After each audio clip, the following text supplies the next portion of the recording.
Bonsoir à toutes et à tous, bienvenue dans mon live 322 sur mon défi 365 jours de live. Quand vous êtes là, vous pouvez me faire un petit coucou dans les commentaires, me dire que vous êtes bien présent avec moi dans ce live.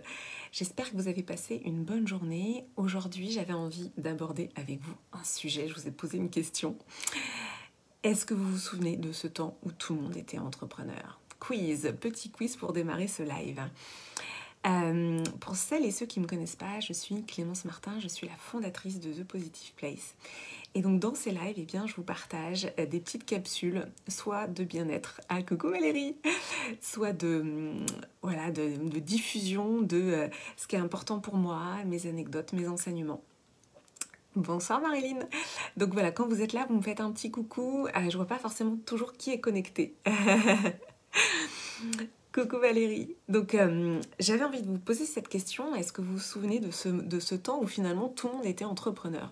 Petit quiz. Eh bien, au Moyen-Âge, par exemple, au final, tout le monde était entrepreneur puisque chacun créait son activité. Alors, quand je dis créer, c'est plutôt créer ou gérer parce qu'il y avait souvent des familles de boulangers, des familles de cordonniers, des familles, voilà, on se transmettait un petit peu de père en fils les choses ou de mère en fille. Parce que, figurez-vous qu'en effet, au Moyen-Âge, les femmes travaillaient. Les femmes travaillaient beaucoup. C'est-à-dire qu'elles étaient, contrairement à ce qu'on pense, le Moyen-Âge était une période, certes, un peu plus violente que ce qu'on connaît aujourd'hui, mais c'était une période assez équilibrée où les femmes travaillaient. Et c'est au moment de la Renaissance où vraiment a commencé la chasse aux sorcières et où au fur et à mesure les femmes ont été exclues des corporations de métiers, donc elles n'avaient plus le droit de travailler. Et c'est là que la dépendance économique a commencé à s'organiser. C'est-à-dire que les femmes sont devenues dépendantes de leur mari parce qu'en fait, elles n'avaient plus le droit de travailler. Donc c'est intéressant de voir un petit peu la genèse. Ah, coucou Lauriane. Oui, en effet, oui, c'est un peu tristoun, ouais. Donc elles n'avaient plus le droit de travailler à partir de la Renaissance et il y a eu en effet toute cette phase de chasse aux sorcières, notamment parce que à la Renaissance, ça a été l'émergence de la médecine moderne tenue par des hommes et il a fallu éradiquer les femmes qui étaient les guérisseuses et qu'on a donc qualifié de sorcières pour pouvoir s'en débarrasser, puisqu'en fait les guérisseuses elles avaient une expertise énorme sur le soin, elles savaient guérir en fait, voilà, donc pour laisser la place il a fallu les éjecter.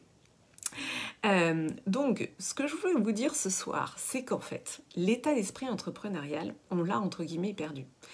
On l'a perdu parce que, quelque part aussi, quand on rentre dans l'entreprise, il y a quelque chose aussi, certes de confortable, mais qui va faire qu'on va lâcher un petit peu cet état d'esprit, ce rebond, cet état d'esprit d'innovation que quand on est entrepreneur, on doit avoir et qu'on peut récupérer parce qu'en fait, on a tous été des enfants et quelque part, les enfants ont un esprit entrepreneur. C'est-à-dire qu'ils vont entreprendre de nouvelles choses, ils vont essayer de nouvelles choses, ils vont être vraiment dans ce rebond.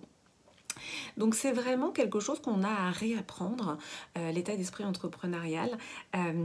Donc c'est vrai que quand on a passé beaucoup de temps dans l'entreprise, il peut y avoir une phase de... il va falloir resculpter son cerveau. Et moi, c'est vraiment ce que j'ai constaté, puisque ça fait 2 ans maintenant et demi, presque 2 ans et demi, que j'ai lancé The Positive Place. Et en fait, les 6 premiers mois, ça a vraiment été que de me reformater, on va dire, au niveau de mon état d'esprit. Et finalement, c'est une question d'entraînement, c'est une question de rebond, c'est une question de comment on va se mettre en condition justement de repenser les choses. Et moi, ça me plaît de me dire que finalement, il fut un temps où tout le monde était entrepreneur et que c'est aussi quelque chose qu'on a en nous de par notre état d'esprit d'enfant, qu'il faut juste se reconnecter à ce rebond de l'enfant et que quelque part, finalement aussi, le changement, c'est la vie et que finalement, dans nos vies occidentales, on a quelque chose de très figé, comme ça, de très...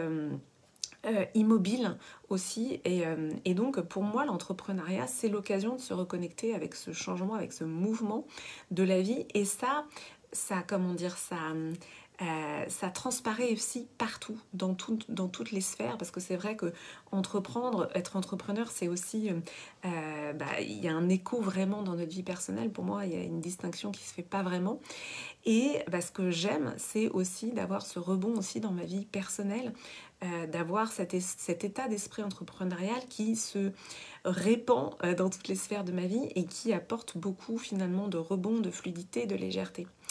Donc ça, c'est des choses que je vais aussi vous développer lors de la masterclass Écris ton histoire. Si vous n'êtes pas encore inscrite, inscrivez-vous, je vous remettrai, je l'ai posté dans mon dernier post et puis je vous remettrai le lien dans cette vidéo.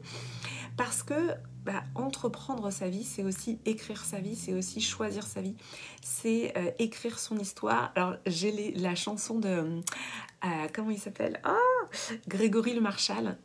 Écris l'histoire. Écris l'histoire, c'est tout ce que tu voudras entre tes lignes, ton territoire. Bon, évidemment, je me souviens plus de la suite. Voilà, je peux pas vous la mettre. Ce serait beaucoup mieux que je vous mette cette chanson, mais je ne peux pas parce que sinon Facebook coupe les lives pour des questions de droit d'auteur. Mais écris l'histoire, écris ton histoire et voilà, cette phrase en fait me fait totalement vibrer de choisir d'écrire son histoire, de conscientiser ça et de vraiment choisir ce qu'on a envie de vivre.